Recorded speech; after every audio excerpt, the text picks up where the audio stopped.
وہاں سے بلک میں پروڈکٹس منگواتے ہیں اور پھر فردر آگے ان کو بیچتے ہیں. تو زیادہ ریٹیلر وہاں سے پروڈکٹس منگواتے ہیں. کسی نے کوئی ایک چیز خریدنی ہے وہ علی بابا سے نہیں خریدے گا. ہاں کسی نے اپنا بزنس چلانا ہے اور وہ وہاں سے ایک بلک کوانٹٹی منگوائے گا, 400 پیسز منگوا لے گا, 500 یا 1000 پیسز منگوا لے گا, اس طرح سے منگوائے جاتے ہیں. تیسری کیٹیگری آتی ہے کنزیومر ٹو کنزیومر. اب کنزیومر ٹو کنزیومر کیا ہے؟ کنزیومر مطلب ایک بندہ جو چیز کو یوز کرتا ہے, وہ بزنس نہیں کرتا, وہ اپنا پروڈکٹ کسی دوسرے کنزیومر کو بیچ دے جس نے اس پروڈکٹ کو یوز کرنا ہے. ایگزامپل اگر ہم اس کی لیں تو او ایل ایکس سب سے بہترین ایگزامپل ہے. دیکھیں آپ اپنا ایک فون یوز کرتے ہیں, وہ فون آپ کے پاس سیکنڈ ہینڈ فارم میں ہے. اب آپ کو لگتا ہے کہ مجھے نیا فون خرید لینا چاہیے, تو آپ کیا کرو گے؟ آپ بولو گے کہ میں اس فون کو بیچ دیتا ہوں, اس سے جو مجھے پیسے ملیں گے میں اس میں اور ڈال کے ایک نیا فون لے لوں گا اپنے لیے. تو آپ اس کو او ایل ایکس پہ لگا دو گے, اپنی لوکیشن اپنا نمبر لگا کے. وہاں پہ کوئی آپ کا ایڈ دیکھے گا, وہ آپ سے کال کرے گا, کانٹیکٹ کرے گا, آپ سے پرائز پوچھے گا اور اس کے عوض آپ سے وہ موبائل لے لے گا. ٹھیک ہے؟ تو ایک کنزیومر جو بزنس نہیں کر رہا اپنے پرسنل یوز کی ہوئی چیز کسی دوسرے کنزیومر کو دے دے اور وہ اس کی ضرورت پوری کرے, اس کیٹیگری کو بولتے ہیں کنزیومر ٹو کنزیومر. اس میں آپ چیز او ایل ایکس پہ بیچ دو, فیس بک مارکیٹ پلیس پہ بیچ دو یا کہیں بھی بیچ دو. تیسرا ہے D to C, direct to consumer. اب یہ کیٹیگری بی ٹو سی سے ملتی جلتی ہے. اس میں بیسیکلی ہم کیا کرتے ہیں, ہم اپنا ایک سٹور بناتے ہیں, جیسے کسی بھی ای کامرس پلیٹ فارم پہ بنا لیں, لیٹ سے ہم بولتے ہیں کہ شاپیفائی پہ بنا لیں. ٹھیک ہے؟ اور ہم ڈائریکٹلی اس کے تھرو پروڈکٹس بیچیں اپنے کلائنٹس کو. مطلب ہم انڈیپینڈنٹ ہو کے ڈائریکٹ کسٹمر کو اپنے پروڈکٹس بیچیں گے.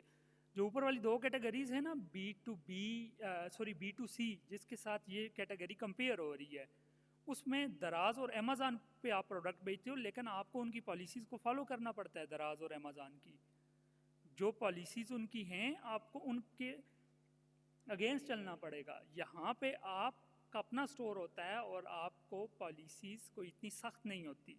تو یہ بی ٹو سی سے ملتا جلتا ہے, لیکن یہ اگر آپ نے اپنا برانڈ سٹارٹ کرنا ہے, اپنا بزنس سٹارٹ کرنا ہے, تو یہ بیسٹ کیٹیگری ہوتی ہے کہ آپ اپنے سٹور بنا کے اس کے تھرو پروڈکٹ سیل کرو. اچھا جی, اب ہم بیسک سٹیپس دیکھ لیتے ہیں کہ ای کامرس ورک کیسے کرتی ہے, کیا کیا اس کے سٹیپس ہیں. جو سب سے پہلا سٹیپ ہے ای کامرس کے لیے, آپ نے ریسرچ کرنی ہے. یاد رکھیں کہ اگر آپ ای کامرس کی فیلڈ کے اندر آنا چاہتے ہیں تو آپ کو ایک چیز اڈاپٹ کرنی پڑے گی, وہ ہے ریسرچ ریسرچ ریسرچ. کہ اگر آپ ریسرچ کرنا جانتے ہیں تو آپ اچھا بزنس کر سکتے ہیں. کیوں؟ ہم بات کریں گے نیش سے. پہلے نیش ریسرچ کرنی ہے. مطلب نیش کیا ہوتا ہے؟ کیٹیگری, کہ ہم کس کیٹیگری میں کام کرنا چاہتے ہیں. جب وہ سرچ کر لیں گے پھر ہم پروڈکٹس ریسرچ کرنی ہے, پھر ہم نے کی ورڈ ریسرچ کرنے ہیں, پھر ہم نے ڈسکرپشن کے لیے کی ورڈ ریسرچ کرنے ہیں, ہم نے ٹیگز ریسرچ کرنے ہیں. تو ریسرچ ہے یہ ٹوٹل. آپ نے ڈھونڈنا ہے کون سا پروڈکٹ جو ہے وہ بیٹر سیل ہو سکتا ہے, کس کی ڈیمانڈ زیادہ ہے, کس کا کمپٹیشن کم ہے. تو یہ موسٹ امپورٹنٹ ہے, اس کو آپ نے ہر صورت یاد رکھنا ہے کہ آپ کو ریسرچ کرنی آنی چاہیے. مطلب کوئی ایسا نہیں ہوتا کہ ای کامرس بزنس کہ آپ بولو کہ جی میں بس کوئی پروڈکٹ اٹھا کے آج اب اپنا سٹور بنا کے لگاؤں گا اور کل مجھے جو ہے وہ لاکھوں کی سیلز آ جائیں گی. ایسا نہیں ہوتا, آپ کو سٹیپ بائی سٹیپ چلنا پڑتا ہے, اور ریسرچ بڑی میٹر کرتی ہے. یہاں پہ ایک چیز میں آپ کو بتا دوں. دوسرا اسٹیپ ہے جی set up your online store. جب آپ نے ریسرچ کر لی, اپنی چیزیں سلیکٹ کر لی, اپنی نیش سلیکٹ کر لی, اپنے پروڈکٹ سلیکٹ کر لیے, اس کے بعد آپ نے اپنا اسٹور بنانا ہوتا ہے. جب آپ کا اسٹور بن جاتا ہے, اسٹور کے اوپر آپ لسٹنگ کرتے ہو. لسٹنگ سے مراد ہے اپنے پروڈکٹس کو اپلوڈ کرتے ہو, جس میں آپ اپنا ٹائٹل, اپنی ڈسکرپشن پروڈکٹ کی, اور پھر اس کی امیجز لگاتے ہو, اس کی پرائز لگاتے ہو, یہ ساری چیزیں کرتے ہو. اس کے بعد کیا ہوتا ہے, آپ مارکیٹ کرتے ہو پروڈکٹس کو, کہ پروڈکٹ میرے زیادہ سے زیادہ لوگ دیکھیں اور مجھ سے بائی کریں. جب مارکیٹ کرتے ہو تو لوگ آپ کو آرڈر کرتے ہیں, اور آپ کیا کرتے ہو, ان آرڈر کو پروسیس کرتے ہو. مطلب کسی ٹی سی ایس کے تھرو یا کسی بھی کوریئر کمپنی کے تھرو آپ اس کو ڈلیور کرتے ہو. جب ڈلیور کرتے ہو, آپ کے پاس جو پیمنٹس آتی ہیں وہ کوریئر کمپنی کے تھرو آتی ہیں. ٹھیک ہے, اور یہ پروسیس رپیٹ ہوتا رہتا ہے. یہ پراپر ماڈل اسی طرح سے کام کرتا ہے آپ کا بزنس, کہ آپ نے اپنا ریسرچ کی, ریسرچ کرنے کے بعد آپ نے اپنا اسٹور بنایا، پروڈکٹس کو لسٹ کیا اچھے طریقے سے، اس کے بعد آپ نے پروڈکٹ کو پروموٹ کیا، مارکیٹنگ کی، جب آپ کو آرڈر آنا سٹارٹ ہوتے ہیں تو آپ وہ آرڈر ڈیلیور کرتے اور آپ کو پیمنٹ ملتی رہتی ہے وتھ کمیشن. تو اس طرح سے آپ کا یہ بزنس چلتا ہے. تو آج کے لیکچر میں ہم نے بالکل بیسک سی چیزیں دیکھی ہیں. ہم one by one further steps کے اوپر جائیں گے.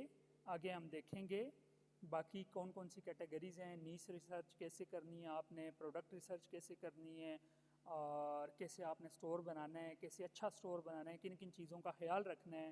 تو اگر آپ میرے ساتھ جڑے رہیں گے اور پراپر میری ساری ویڈیوز کو دیکھیں گے تو آپ بھی اس قابل ہو سکیں گے کہ آپ جو ہے وہ اپنا بزنس، میں آپ کو گارنٹی دیتا ہوں کہ آپ اچھے طریقے سے سٹارٹ کر سکو گے اور آپ کسی پہ ڈپینڈنٹ نہیں ہوگے. تو آج کے لیے مجھے اجازت دیں، ملتے ہیں نیکسٹ ویڈیو میں. ٹل دین ٹیک کیئر، اللہ حافظ.